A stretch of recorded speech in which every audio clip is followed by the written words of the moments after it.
সুপ্রভাত বন্ধুরা, কেমন আছো তোমরা সবাই? আশা করি তোমরা সবাই অনেক ভালো আছো আর আমরাও বেশ ভালোই আছি। আমি বিউ আর আমার সাধারণ ঘরকন্যা চ্যানেলের আবারও একটা নতুন ব্লগে তোমাদের সকলকে জানাই ওয়ার্ম ওয়েলকাম। তো চলো তোমাদের সাথে নিয়ে শুরু করে দিই আজকের দিনের নতুন ব্লগ। তো দেখেছো তো অনেকটা সকালে ঘুম থেকে উঠতে হচ্ছে এখন, কারণ হচ্ছে আমার মেয়ের পরীক্ষা। তো পরীক্ষাটা মোটামুটি শুরু হচ্ছে ওই ধরো 11টা থেকে। তো তার আগেই আমাকে সময়ের মধ্যে মানে যে সেন্টারে পড়েছে তো সেই সেন্টারে পৌঁছাতে হচ্ছে। তো আমার মেয়ের স্কুল থেকে জানো তো বেশ অনেকটা দূরে পড়েছে। তো সেই কারণে এখন তাড়াতাড়ি করে ঘুম থেকে উঠতে হচ্ছে, উঠে আর কি সমস্ত কাজ কমপ্লিট করে নিয়ে তারপর বেরোতে হচ্ছে। তো দেখো এদিকে ওপর থেকে নিচে নেমে এসেছিলাম, এসে খেয়ে নিয়েছিলাম একটু কিশমিশ ভেজানো জল, তারপর খেয়েছিলাম গরম গরম চা।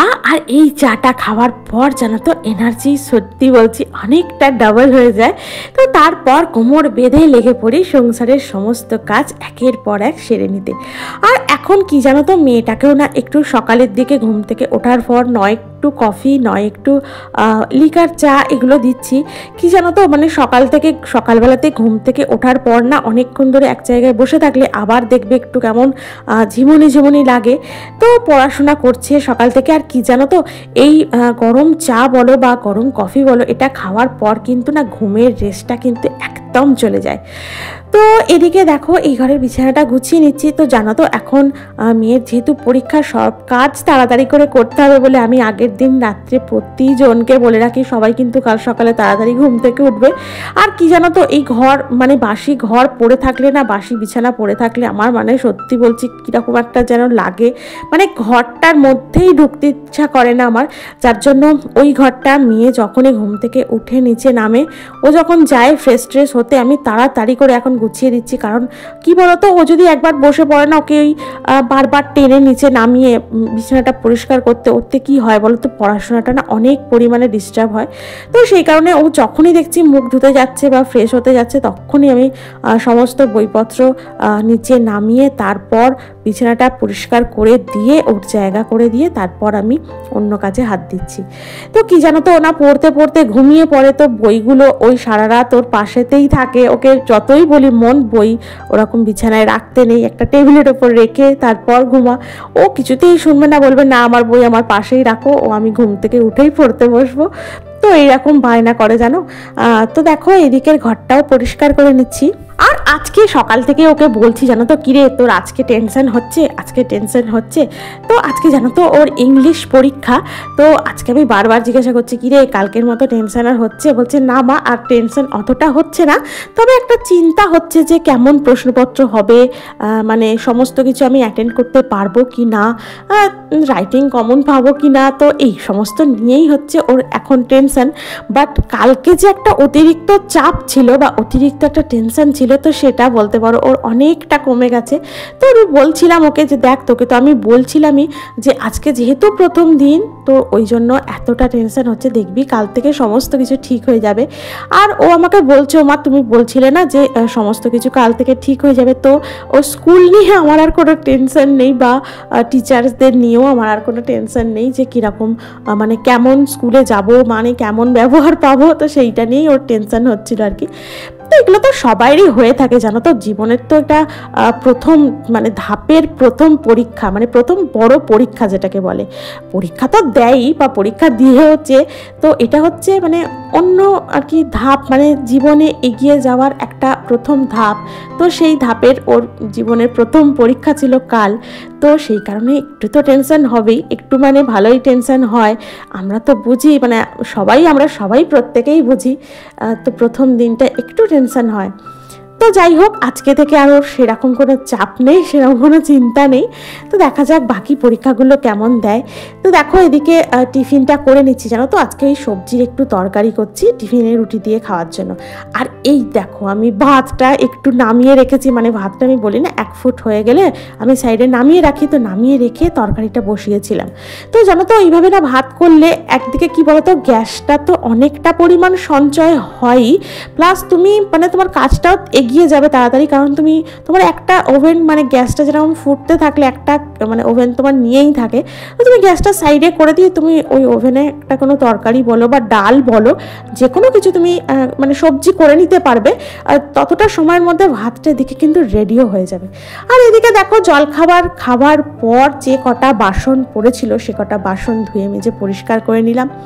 আর এদিকে আজকেও মানে যেহেতু আজকে একটা উপকার করেছে মনের বাপি, তো সেটা হচ্ছে আমাকে বললো যে আমি আজকে দিয়ে আসবো, তুমি এক কাজ করবে, তুমি অতক্ষণ ওখানে বসে বসে বোর হও, তো তুমি বরং গিয়ে নিয়ে আসবে। তো আমি বললাম ঠিক আছে। এটা তো মানে এই কথাটা শোনার পর আমার তো একদম মানে কি বলবো, আমি তো একদম মানে চাপ পেলাম হাতে। ঠিক আছে বাবা, এদিকে প্রচুর কাজ, জানো তো, বাড়ি এসে না দেখবো চারিদিকে কাজ ঠিক ঠিক করছে, তো মানে সেই কাজগুলো আমি তো কমপ্লিট করে যেতে পারবো, এটাই আমি ভাবছিলাম। তো যাই হোক, মনের বাপি আজকে দিয়ে এসেছে ওকে, আর আমি যাব আনতে।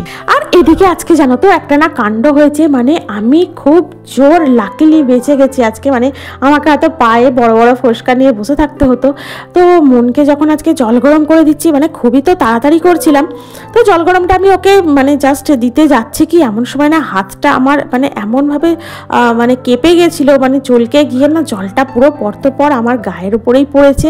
আর ভাগ্যিস মানে আর একটুর জন্য বেঁচে গেছি, পুরো জলটা না আমার পুরো ম্যাক্সিটা পুরো ভিজে গিয়েছিল। তো আবার সেসব চেঞ্জ করে আবার আসলাম এদিকে রান্নার দিকে। তো দেখো এদিকে করে নিচ্ছি আজকে সয়াবিন আলুর তরকারি, আর পাশের ওভেনটায় বসেছিলাম একটু পেঁপে সিদ্ধ। তো মনের বাপি জানো তো প্রতিদিনই বলে যে আমার জন্য কিছু একটা মানে সিদ্ধ দেবে, নয় আলু উচ্ছে দেবে, নয় একটু শিম আলু ভাতে দেবে, নয় একটু পেঁপে সিদ্ধ করে দেবে। ও জানো তো প্রথম পাতের ভাতটা কিন্তু ওই সিদ্ধ দিয়েই খায়। আর এদিকে আলু সয়াবিনের তরকারির মধ্যে একদম সিম্পল মশলা দিয়েছিলাম, সেটা হচ্ছে আদা রসুন বাটা আর হচ্ছে তোমার পেঁয়াজ। তো পেঁয়াজটা দিয়েছিলাম দেখলেই তো ভেজে দিয়েছি, আর আদা রসুনটা পেস্ট করে দিয়েছিলাম। তার সাথে ছিল এক ফালি টমেটো। টমেটোটা এই কারণেই দেওয়া কারণ গ্রেভিটা না একটু যাতে ঠিক হয়, মানে একদম যেন টেলটেলে ঝোল না হয়। আর দিয়েছিলাম একটু মানে লঙ্কা হলুদ নুন। আর এটা তো একদমই কমন মশলা, মানে লঙ্কা হলুদ নুন এটা তো সব তরকারিতেই যায়।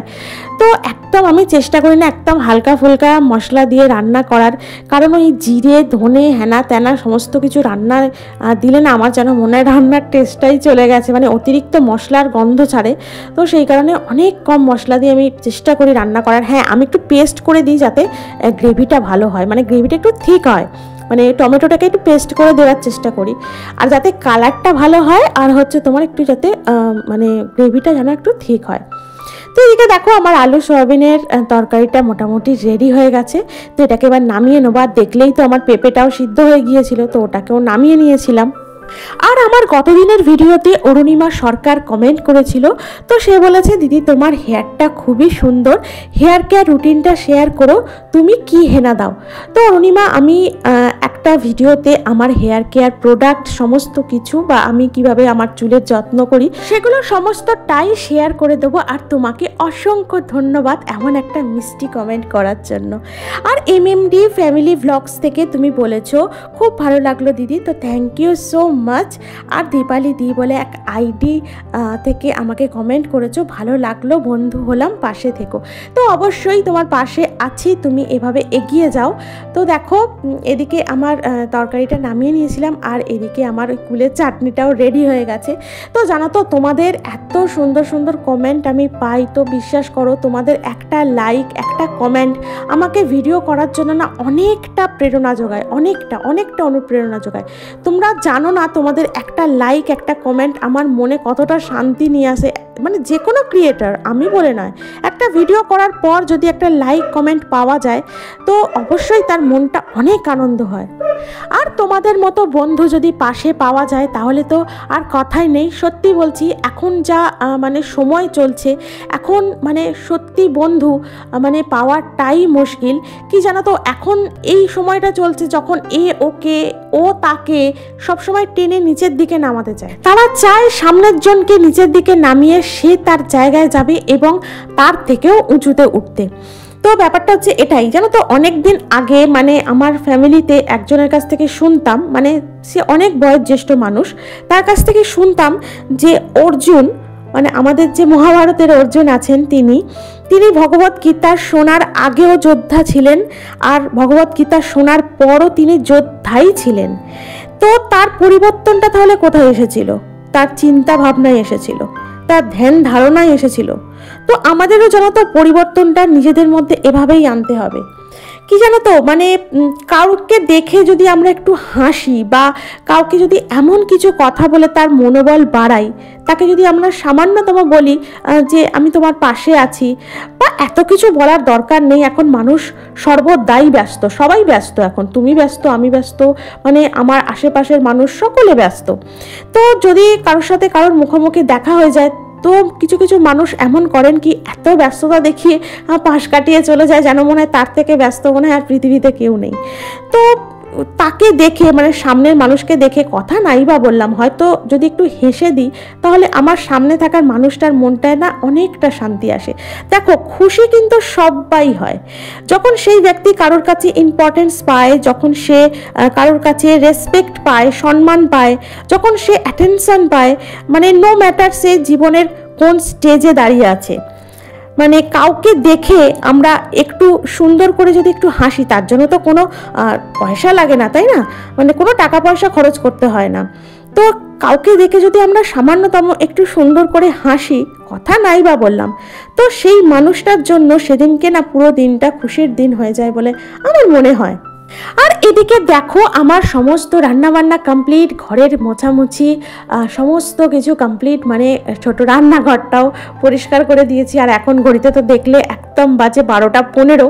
তো আমাকে মোটামুটি 1টার ভিতর বেরোতে হবে। তো এইবার করে নেবো স্নান। এদিকে দেখো রান্নাবান্নাও কমপ্লিট হয়ে গেছে, গ্যাস ট্যাস মোছা, চিমনি পরিষ্কার, সমস্ত কিছু হয়ে গেছে। গ্যাসটা, চিমনিটার কড়াটাই, 3টে হচ্ছে রান্নার পর ভাইটাল কাজ আমার কাছে। মানে এই 3টে হয়ে যাওয়া মানে আমি মানসিক দিক থেকে শান্তিতে থাকি একদম।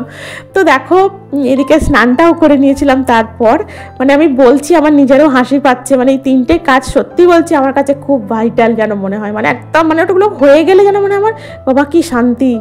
তো এদিকে স্নানটাও করে ছাদে চলে গিয়েছিলাম জামা কাপড়টা মেলে দিতে। আর এদিকে যেন তো খুব তাড়াহুড়োও করছি, কারণ মানে বাথরুম থেকে স্নানটা সেরে বেরোনোর পরই দেখছি 1:45 মোটামুটি বেজে গেছে। তো আমি ভাবছি আমাকে 1টার ভেতর তো বেরোতেই হবে। তো এখনো পুজো বাকি আছে কিন্তু, তো পুজো টুজো করে তারপর মানে নিজে তৈরি হয়ে তারপর বেরিয়ে যাবো ঝটপট করে। তো এদিকে দেখো পুজোতেও বসে পড়েছি, মানে পুজোটাও দিয়ে নিচ্ছি। তো যেটা বলছিলাম, আমি সমস্ত মানুষের কথা বলিনি, মানে কিছু কিছু মুষ্টিমেয় মানুষ আছে যে সামনের মানুষের মুখোমুখি হয়ে গেলেও একটা স্মাইল পাস করতে তাদের বড্ড অসুবিধা হয়, তাদের মানসিক চিন্তাধারা এমন।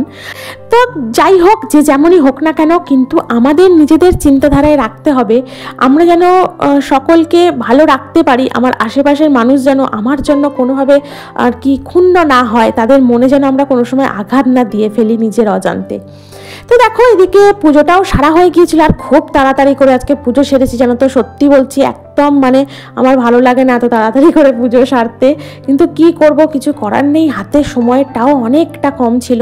তো এদিকে দেখো আমি রেডিও হয়ে গেছি। আর জানো তো এখন আর ময়শ্চারাইজার ইউজ করতে ইচ্ছাই করছে না, বিশ্বাস করো, এত মানে স্কিনটা অয়েলি হয়ে যাচ্ছে। তো ময়শ্চারাইজার তো ছাড়লে হবে না, এটাকে কন্টিনিউ ইউজ করতে হবে। তো এটাকে আমি ভাবছি একদম রাতে ইউজ করব, মানে সন্ধ্যার দিকে ইউজ করব। আর এখন যেহেতু বাইরে বেরোচ্ছি, তো এখন একটু সানস্ক্রিন মেখে নিয়েছি।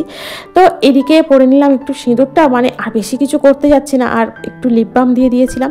আর আমার জানো তো এইটা হচ্ছে একদম ফেভারিট, আমি সাজি নাই সাজি, আমি শুধু যদি একটা জামা পরেও বেরোই তো আমি পারফিউম ইউজ করবই, এটা আমার মাস্ট।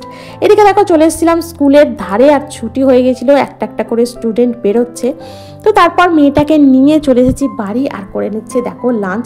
আর জানো তো সত্যি বলছি প্রচণ্ড জোর খিদে পেয়ে গেছিল আজকে। কেন বলো তো, আজকে না আমি টিফিনটা স্কিপ করে গেছি, কারণ খাইনি, একটু তাড়াতাড়ি ছিল বলে টিফিনটা আর খাইনি।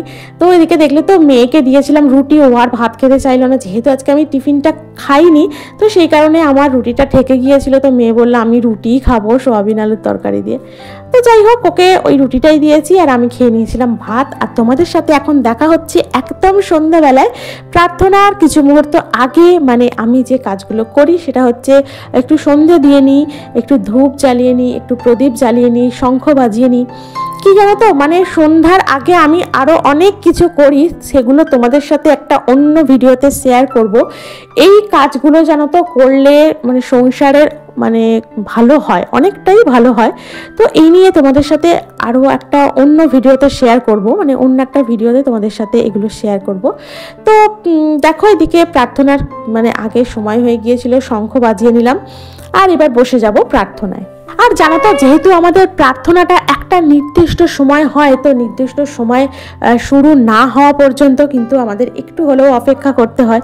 তো সময়টা আসলেই তখন প্রার্থনাটা শুরু হয়। তো আমাদের বেশ কয়েক মিনিটের প্রার্থনা, তো সেই কারণে এতটা সম্ভব নয়, এতটা সময় জুড়ে এই ভিডিওটা করা সম্ভব নয়। আর এদিকে দেখো প্রার্থনা শেষ হলো, আর করে নিচ্ছি ঠাকুর প্রণাম, আর তারপর চলে যাব নিচে গিয়ে করে নেব গরম গরম চা, আর চাটা খেয়ে বিকেলের জন্য যেটা ডাবল করে নেবো। মানে বিকেলেও প্রচুর কাজ আছে, মানে সন্ধ্যার পর থেকে জানো তো ভাবি বোধহয় কাজ নেই, কিন্তু খুঁজে খুঁজে বার করলে না প্রচুর কাজ পড়ে থাকে। তো যেমন ধরো এই জামা কাপড়গুলো কিছু পড়ে থাকে, যেগুলো আমি ওই এখন যেহেতু বেরোতে হচ্ছে, এসে বিশ্বাস করো আর ইচ্ছা করছে না। খাওয়া দাওয়ার পর যে কটা বাসনপত্র থাকছে সে কটা মেজে রেখে যাতে জামা কাপড়গুলো থাকে সেগুলোকে তুলে নিয়ে এসে, যেহেতু এখন রোদটা ভালো উঠছে জানো তো, জামা কাপড়গুলো না সমস্ত কিছু শুকিয়ে যায়। তো ওই ছাদ থেকে জামা কাপড়গুলো তুলে নিয়ে এসে আবার যদি তখন আমি সেগুলোকে গুছাতে যাই না, আমার আর দুপুরে একটু রেস্ট নেওয়া হবে না। তো সেগুলোকে ওরকমই রেখে দিয়ে একটু রেস্ট নিই, মানে নিজের জন্যও কিছু সময় দরকার, নিজের শরীরকে একটুখানি রেস্ট দেওয়ার জন্য। আর এদিকে দেখো করে নিয়েছিলাম চা, আর সেই যে ঝাল চানাচুর সেটাও ছিল একটু। তো আজকে এটা গতি করে নিচ্ছি, আর সাথে নিয়েছিলাম একটু নিমকি। আর তোমাদের সাথে দেখা হচ্ছে রাতের হচ্ছে ডিনার। এটা আজকে আমাদের, এটা দেখো মেয়ের জন্য একটু করে নিয়েছিলাম অমলেট, যেটা ওর বাবা একটুখানি খাবলা মেরে তুলেও নিল। আর আমাদের করেছিলাম একটু পেঁপে আলুর তরকারি, আর একদম সিম্পল সাদামাটা রুটি, পেঁপে আলুর তরকারি, আর মনের জন্য একটা ডিমের অমলেট করেছিলাম। আর অবশ্যই একটু গুড় ছিল, মিষ্টি না হলে তো রুটি খাওয়া হয়ই না আমাদের। তো দেখো আজকের আমার ভিডিওটা আমি এখানেই শেষ করলাম। তোমাদের যদি ভালো লেগে থাকে তাহলে অবশ্যই একটা লাইক করো, কমেন্ট করো, আমার চ্যানেলটিকে সাবস্ক্রাইব করো প্লিজ, আমার পাশে থেকো। দেখা হচ্ছে পরবর্তী ব্লগে, ততক্ষণ ভালো থেকো, সুস্থ থেকো, গুড নাইট।